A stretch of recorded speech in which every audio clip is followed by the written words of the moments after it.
So good morning students, how are you all? I hope you all are fun and frolic. Welcome back to this video. इस video में हम बात करने वाले हैं unit number 10 के ऊपर, क्योंकि इससे पहले हमने ऑलरेडी यूनिट नंबर 9 कवर कर रखा है। ठीक है, यूनिट नंबर 9 किया हुआ है। और अगर आप इग्नू के स्टूडेंट से हैं और इग्नू से अगर आप अपनी बीए यानी ग्रेजुएशन कंप्लीट कर रहे हैं और आपके पास सेम कोड है BHIC 131, कोड को आप एक बार ज़रूर चेक कर लीजिएगा। आपके पास ये कोड है फर्स्ट ईयर के फर्स्ट सेमेस्टर में। So this video is very important for you, so please stay here till end of the video. And second point, इससे पहले ऑलरेडी हमने चैप्टर नंबर 9 और उससे प्रीवियस के सारे ही चैप्टर्स किए हुए हैं। कुछ चैप्टर्स स्किप हो गए, डोंट वरी, हम इंपॉर्टेंट क्वेश्चंस में वो भी कवर करेंगे। यहाँ पे हम यूनिट नंबर 10 की बात करेंगे और यूनिट नंबर 10 का जो आपका नाम रहेगा वो रहेगा महाजनपद। एक महाजनपद और जनपद के बारे में, यानी कि हो सकता है आप अगर कोई मूवी वगैरह देखते हो राजा पुरोहित वगैरह की, वहाँ पे आपने अक्सर ये शब्द सुना होगा जनपद और महाजनपद। तो आप उन्हीं के ऊपर बात करेंगे कि कैसे ये जनपद और महाजनपद ये नाम पड़ा। ठीक है, और इनका वास्तविक में अर्थ वगैरह क्या होता है, ये सब कुछ हम इसमें पढ़ेंगे। जनपद का उदय कैसे हुआ, किस तरीके से इनकी बातें जो थी वो निकली। व्हाट माय पॉइंट, तो यहाँ पे इन बातों को हम डिस्कस करेंगे।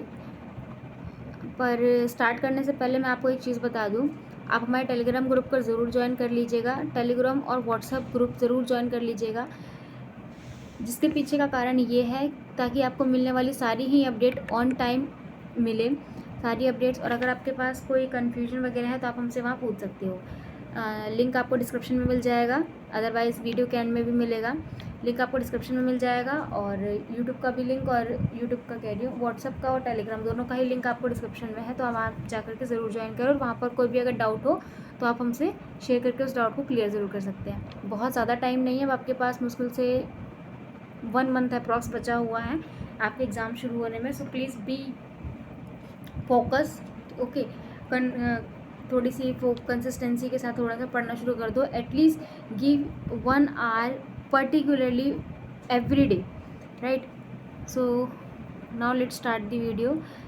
ये यहाँ पे यूनिट नंबर जो है 10 की बात करेंगे। यूनिट नंबर 10, इसमें हमको पढ़ना होगा जनपद एवं महाजनपद। साथ में हम पढ़ेंगे नगरीय केंद्रों का उदय कैसे हुआ, समाज कैसे विकसित हुआ और अर्थव्यवस्था के बारे में भी हम अंत में डिस्कस करेंगे। ओके, देखो यहाँ पर सबसे पहले हम डिस्कस करेंगे कि वैदिक युग तथा 6ठी सदी ईसा पूर्व में क्या हाल था। वैदिक युग, वैदिक काल का युग और 6ठी सदी ईसा पूर्व। जनपद वैदिक भारत के प्रमुख राज्य थे। ध्यान से सुनिएगा, जनपद जो था, जनपद जो शब्द है वो वैदिक भारत यानी कि वैदिक काल का जो उस समय में भारत था उनके राज्य को कहा जाता था जनपद।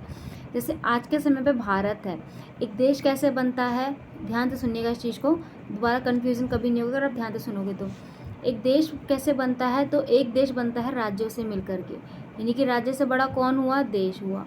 ठीक है, फिर उस राज्य के अंदर छोटे छोटे होते हैं ज़िले। ठीक है, उन ज़िलों के नीचे होते हैं कुछ कस्बे। ठीक, उन कस्बों के नीचे होते हैं कुछ नगर, उन नगरों के अंदर होते हैं कुछ छोटे और इलाके, है ना। इस तरीके से एक छोटी सी कोई भी चीज़ें डेवलप होती है। उसी तरीके से वहाँ के वैदिक काल में भी ऐसी होता था। मान के जो वैदिक काल था, जहाँ जहाँ वैदिक काल विकसित हुआ तो वहाँ के छोटे छोटे जगहों को जनपद का नाम दे दिया गया। ठीक है, जन कहा गया। आर्य अपने आप को जन कहते थे, जनपद जिस आर्य अपने आप को क्या कहते थे, जन, जन कहते थे। जन जिसमें जन का मतलब होता है लोग और पद का चरण था, यानी जनपद का मतलब ये हुआ एक चरण में रहने वाले लोग। ठीक है, इनको कहा गया जनपद। इन क्षेत्रों में गांव, कस्बे, शहर हुआ करते थे। उत्तर प्रदेश और बिहार के भागों में लोहे के विकास के साथ जनपद और ज़्यादा ताकतवर हो गया और महाजनपद में तब्दील हो गए। यही छोटे छोटे जनपद मिल करके महाजनपद के रूप में जाने गए। ठीक है, तो अगर जनपद का नाम आया तो जनपद को एक राज्य के नाम से समझो, राज्य या जिले के नाम से एक आइडिया लगाओ कि जनपद यानी कि छोटे छोटे एरिए वहाँ के, उसको जनपद बोला गया। और उन्हीं कई सारे छोटे छोटे एरियो से, उन छोटे छोटे इलाकों से महाजनपद बना, यानी कई सारे जनपद महाजनपद के अंदर आते थे। यानी महाजनपद बड़ा होता था और जनपद छोटा होता था। महा यानी महान। ठीक है, इस चीज़ से आप याद रखिएगा। इस तरह दार्शनिक विचारों का उदय हुआ। बौद्ध, जैन आदि कई संप्रदाय अस्तित्व में आए जिन्होंने समाज के स्वरूप में क्रांति का बीजारोपण किया। उसके बाद देखिए बस्तियों के प्रकार। तो दो तरीके की बस्ती थी, एक थी जनपद और एक थी महाजनपद। याद रखिएगा, क्वेश्चन में भी आया है, बस्तियां दो प्रकार की थी, एक थी जनपद और एक थी महाजनपद। ओके। लोहे के प्रयोग से जंगलों की सफाई करना आसान हो गया था, ये हमने पिछले यूनिट में भी बहुत अच्छे से पढ़ा था। गंगा घाटी धान की फसल के लिए उपयुक्त थी। यहाँ की जो खेतीहारी बस्तियाँ थी वो जनपदी कही जाती थी। खेतीहारी बस्तियाँ थी वो जनपद कही जाती थी। धीरे धीरे जनसंख्या में वृद्धि हुई, कृषि में विस्तार हुआ। युद्ध की प्रक्रिया में वैदिक जनजातियाँ एक दूसरे तथा अन्य जनसंख्याओं के संपर्क में आई और इस कारण क्षेत्रीय इकाइयों का गठन भी शुरू हो गया।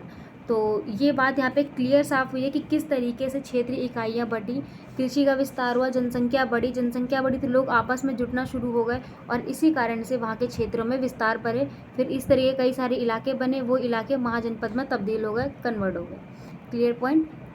कुछ जनपद 6ठी सदी ईसा पूर्व तक आते आते महाजनपद का रूप धारण कर लिए। गृहपति एक संपूर्ण परिवार का मालिक होता था जिसको मुखिया बोलते थे। जैसे हमारे आज के समय पर हमारे जो पिताजी का स्थान होता है वो घर में मुखिया के रूप के होता है। उनका डिसीजन घर का फाइनल डिसीजन होता है और उनसे बिना पूछे कोई डिसीजन होता नहीं है। ऐसा होता है यूजुअली फैमिली में, तो वहाँ पे भी ऐसा ही था। गृहपति जो घर का मुखिया होता था। एक गृहपति के पास इतनी ज़मीन होती थी कि उस ज़मीन की जुताई के 500 हलों की आवश्यकता होती थी। सोचिए 500 हल, एक इतनी एकड़ की ज़मीन है कि उस ज़मीन में अगर खेती की जाए तो उस खेती के लिए 500 हल चाहिए, यानी कि जानवर भी चाहिए।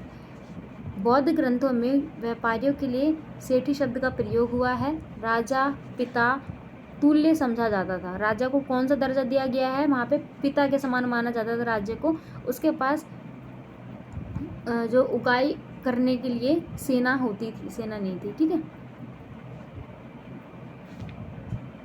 अगर आप मूवी वगैरह देखते होंगे तो आपने कई सारे नाम सुने होंगे, जनपद, महाजनपद वहाँ बोले जाते हैं। महाजनपद बौद्ध ग्रंथ में 16 महाजनपदों के बारे में लिखा हुआ। आप सोचिए महाजनपदों के अंदर कई सारे जनपद आते हैं और ऐसे महाजनपद हमें 16 मिले, यानी कि सोचिए वहाँ पे जनसंख्या कितनी होगी और जनसंख्या के अलावा जनपद कितने बने होंगे, यानी कि लोगों की आबादी कितनी होगी। ठीक है, तो अब एक एक करके सारे जनपदों के बारे में पढ़ लेते हैं। सबसे पहला काशी। काशी सबसे शक्तिशाली महाजनपद दिखाई देता था।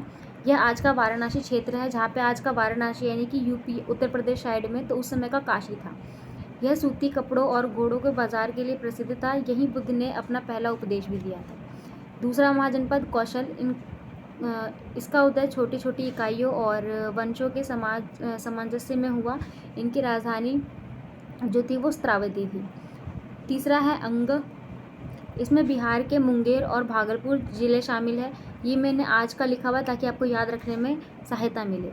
चंपा इसकी राजधानी थी। यहाँ के उत्तरी यहाँ की जो थी काली पॉलिश और मृदभांड वगैरह मिले थे इसमें। उसके बाद मगध, यह पटना और गया के क्षेत्र में स्थित था। राजगृह इसकी राजधानी थी जिसमें किलेबंदी की गई थी और मगध ने सबसे शक्तिशाली महाजनपदों में गिना गया है। मगध ने सभी प्रमुख महाजनपदों का अधिकार किया था। सबसे प्रमुख जो था, सबसे ताकतवर महाजनपद जो था वो था मगध। ठीक है, हम आगे पढ़ के मगध के बारे में पढ़ेंगे। मगध से ही हमारे भारत का बहुत बड़ा इतिहास चालू होता है। बिंबिसार, अजातशत्रु इसके प्रसिद्ध राजा थे। फिर उसके बाद एक और महाजनपद आता है, वो है कुरु।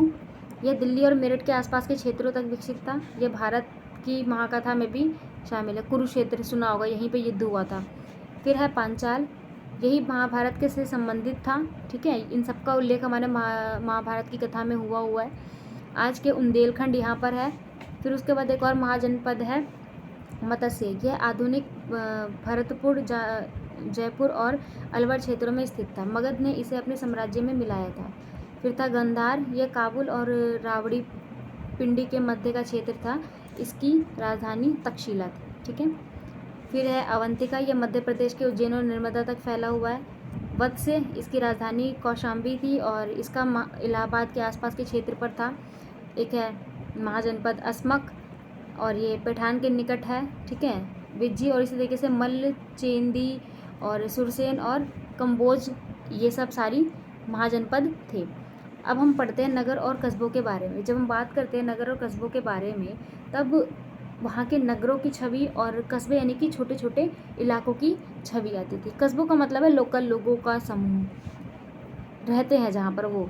साहित्य में शहरों के प्रतीक पुर, दुर्ग, निगम, नगर इत्यादि शब्दों का प्रयोग हुआ है। यानी कि साहित्य में इन 4 शब्दों का प्रयोग बहुत ज़्यादा मिला है, जो कि उसके नगर व्यवस्था को दिखाता है। समझ आ गया? नगर व्यवस्था को दिखाने के लिए इन 4 शब्दों का प्रयोग हुआ है बहुत ज़्यादा। पुर का मतलब है किलेबंदी बस्तियाँ। किलेबंदी मतलब अगर कोई घर है तो उसके ऊपर बाउंड्री दी गई है ताकि वह सुरक्षित रहे, जिससे लोगों का निवास तथा पशुओं के बाड़े का स्थान होता था। बाद में यह शब्द प्रयोग राजा के निवास स्थान के लिए होने लगा। फिर दूसरा शब्द था दुर्ग। इसका प्रयोग राजा की घेरेबंदी राजधानी के लिए होता था। ठीक है, यह आसपास के ग्रामीण इलाकों से अलग होता था। फिर था निगम। निगम का प्रयोग व्यापारी वर्ग द्वारा चीज़ों की बिक्री और खरीदारी के लिए किया जाता था। फिर है एक नगर। नगरपुर के पुर कौन था? पुर जो हमने यहाँ पर जो पुर शब्द इस्तेमाल किया था, किलेबंदी का जो निवास है। ठीक है, तो नगर होता था जो वो पुर से रिलेटेड था। पुर के राजनीतिक कार्यकलाप और निगम के व्यापारिक क्रियाकलाप से संबंधित मिश्रित काम होता था। राज्यगृह चंपा, काशी, श्रावस्ती, कौशाम्बी इसके बहुत बड़े उदाहरण हैं। नगरों की छवि की अब हम बात कर लेते हैं। देखो, नगरों की अगर हम छवि की बात करेंगे तो रामायण में जो वर्णित अयोध्या और बौद्ध ग्रंथों में वर्णित वैशाली का जो नाम है वो बिल्कुल ही आदर्श नाम थे। कई बार आपने नाम भी सुने होंगे इन सबके।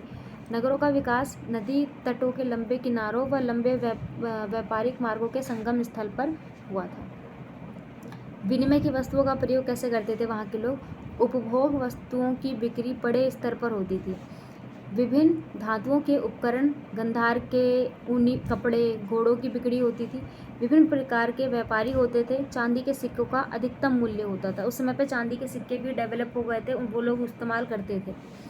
जैसे शंख, आभूषण, चूड़ियाँ, कंघियाँ, हाथी के दांतों से बने हुए कुछ आभूषण और कुछ कीमती पत्थर इत्यादि वस्तुओं की मांग वहाँ पर ज़्यादा थी और यही वहाँ पे विनिमय की वस्तुएं बनी गई थी।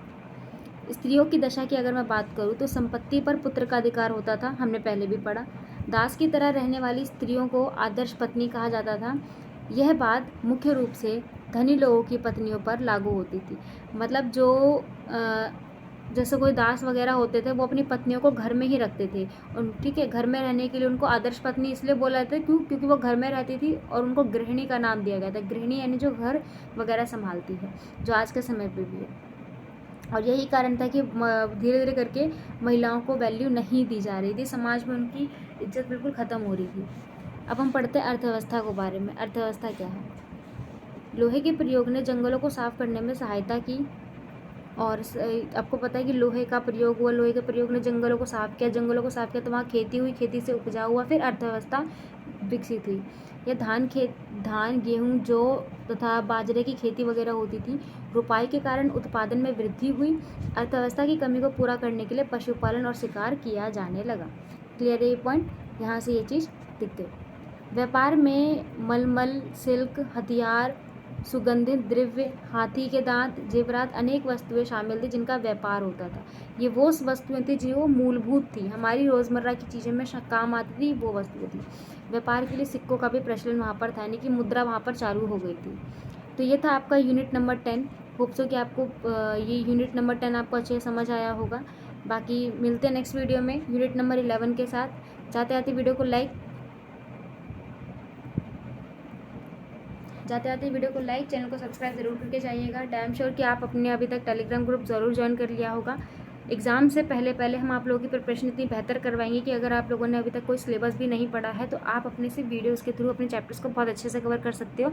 और डैम श्योर कि हम इंपॉर्टेंट क्वेश्चन जब करेंगे तब आपके अंदर खुद कॉन्फिडेंस जनरेट हो जाएगा कि आप अपने एग्ज़ाम्स को कैसे दोगे। तो टेंशन लेने वाली बात नहीं है, बस अपने आप को अपडेट रखना है हमारी साइड से। बाकी मिलते हैं नेक्स्ट वीडियो में, तब तक के लिए जय हिंद, जय भारत।